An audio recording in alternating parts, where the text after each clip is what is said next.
Today I'm at a residential retirement home, one where I normally work, do quite a bit of work here. I've got a problem with an extractor fan up there, apparently it's making a lot of noise. It's isolated at the minute from the fuse spur there. We'll power it up and we'll see what's happening. Oh. Yep, that sounds like the bearings have gone on that, so I'm going to take it to bits and we'll have a look at what's inside. I've got a replacement there.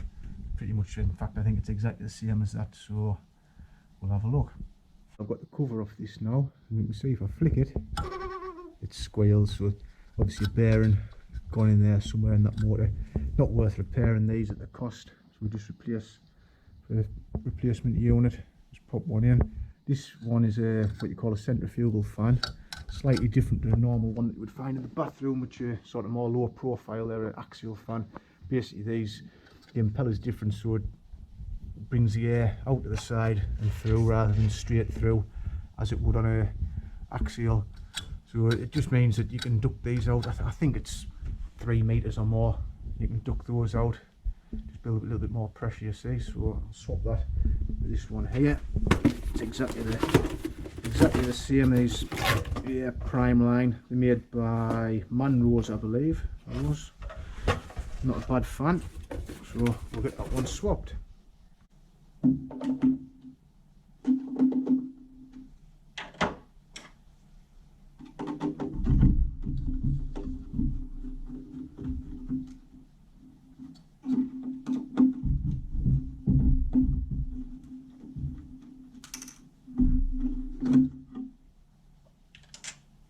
Though this is isolated from the fuse spur, I've pulled the fuse carried out. Good idea, whip the fuse out just in case I was having to lean on that and push it in. So I'll put the fuse down there nice and safe. I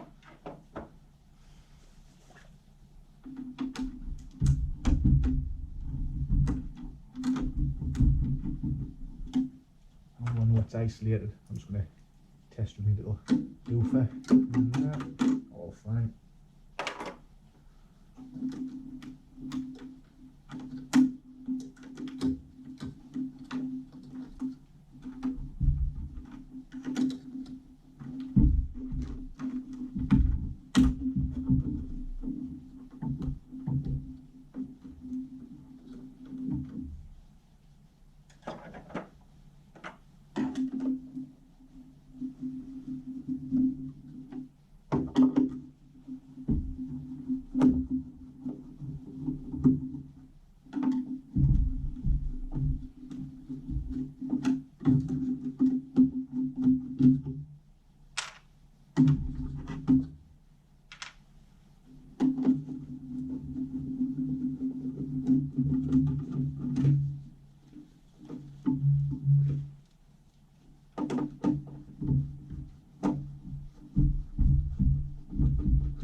Old one removed.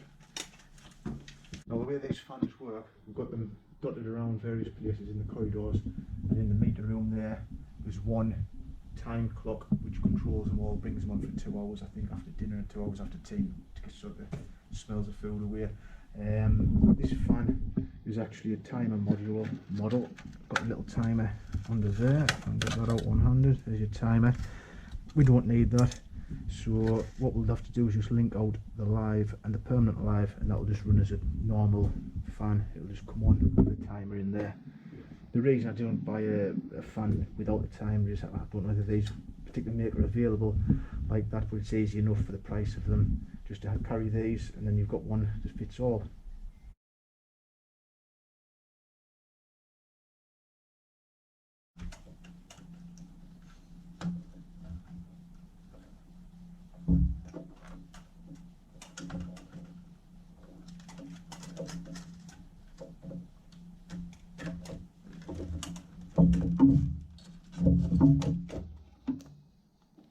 As this is a direct replacement, exactly the same make, at least there's not going to be any more drilling. Obviously all the holes line up perfectly, so the fixings.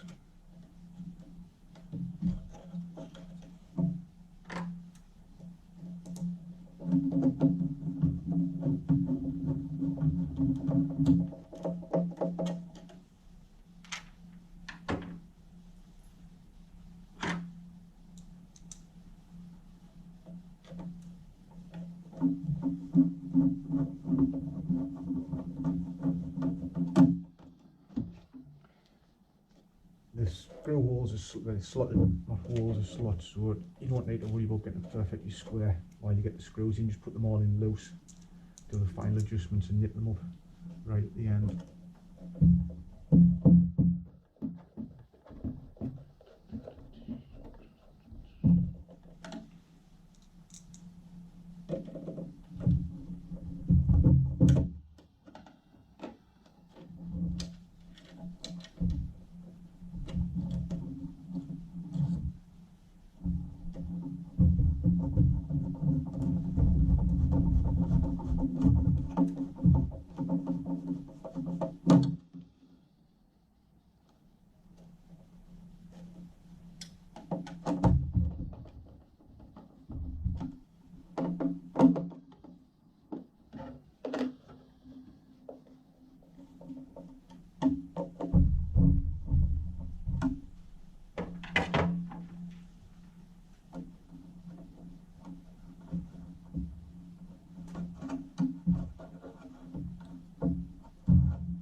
Okay, that's that all wired up now. Obviously this timer is obsolete, we don't use that, so there's no settings in there. It also doesn't need an earth or CBC, as it should be known, so I just bring that back on itself, sleeve it and put a cable tie on. Some people would cut that off, but I think it's much better doing it like that, much better job. So we'll pop the fuse into the fuse spur and hopefully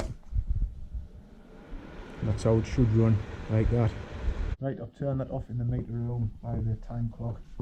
Just got the cover to fit back on, that just pops on, and then a couple of screws, if I can do this one-handed without dropping it.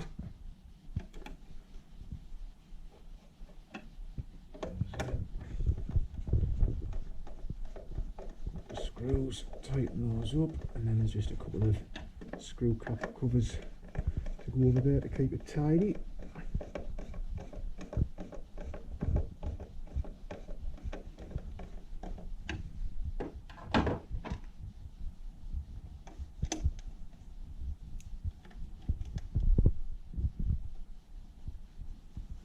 Screw cap covers on, that's it, job done. Just finished fitting that extractor fan. Second job in this place is this light. I'm in the bin room here, obviously if you weren't aware. I've got a light fitting up there. There's only one lamp or bulb, as most people refer them to. I was once corrected that bulbs go in gardens and lamps go in lights, so that's one to remember. So there's one lamp not working in there. There's two in that fitting all together, which is quite a good idea, because obviously if one fails and we've still got a bit of light, we'd hate to think that one of the old days rolled down these steps in the dark. So we'll get that cover off and we'll try a new lamp in, and that should sort that. It's quite a nifty little system they have here actually for the bins. They come through this door from the corridor into this little decking type area, veranda, whatever you want to call it. That gate's normally shut so they don't go tumbling down there, but then you've got a little chute there, the glass down into that bin. Pull this little handle here, look, and that lifts up. There's all the newspapers. Same for the general waste bin. Awesome. Anyway, back to the job. We'll get this light done.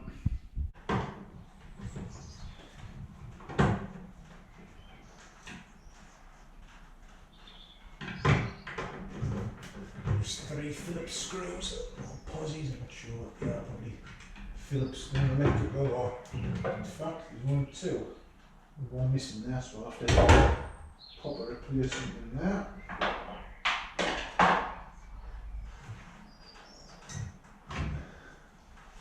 There we go, now they're obviously a Edison screw type fitting, but there's a little adapter in there to convert the bayonet cap, bulb or lamp. There should be more.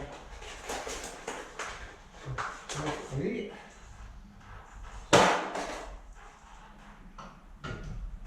There we go. Little microwave sensor in there. These places don't have switches. I think the old days end up leaving the lights running all the time, so they've all been converted to these. microwave sensors. That's done. I'll get this up with the 2 screws and have a look in the van, see if I've got anything for the third one.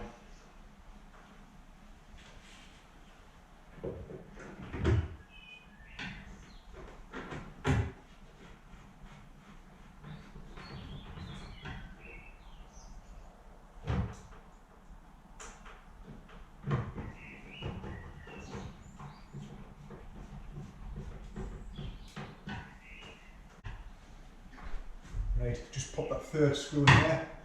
Not that this would have fell off, but it just keeps things right. As always, thanks very much for watching. Don't forget to like and subscribe. I'll see you all next time.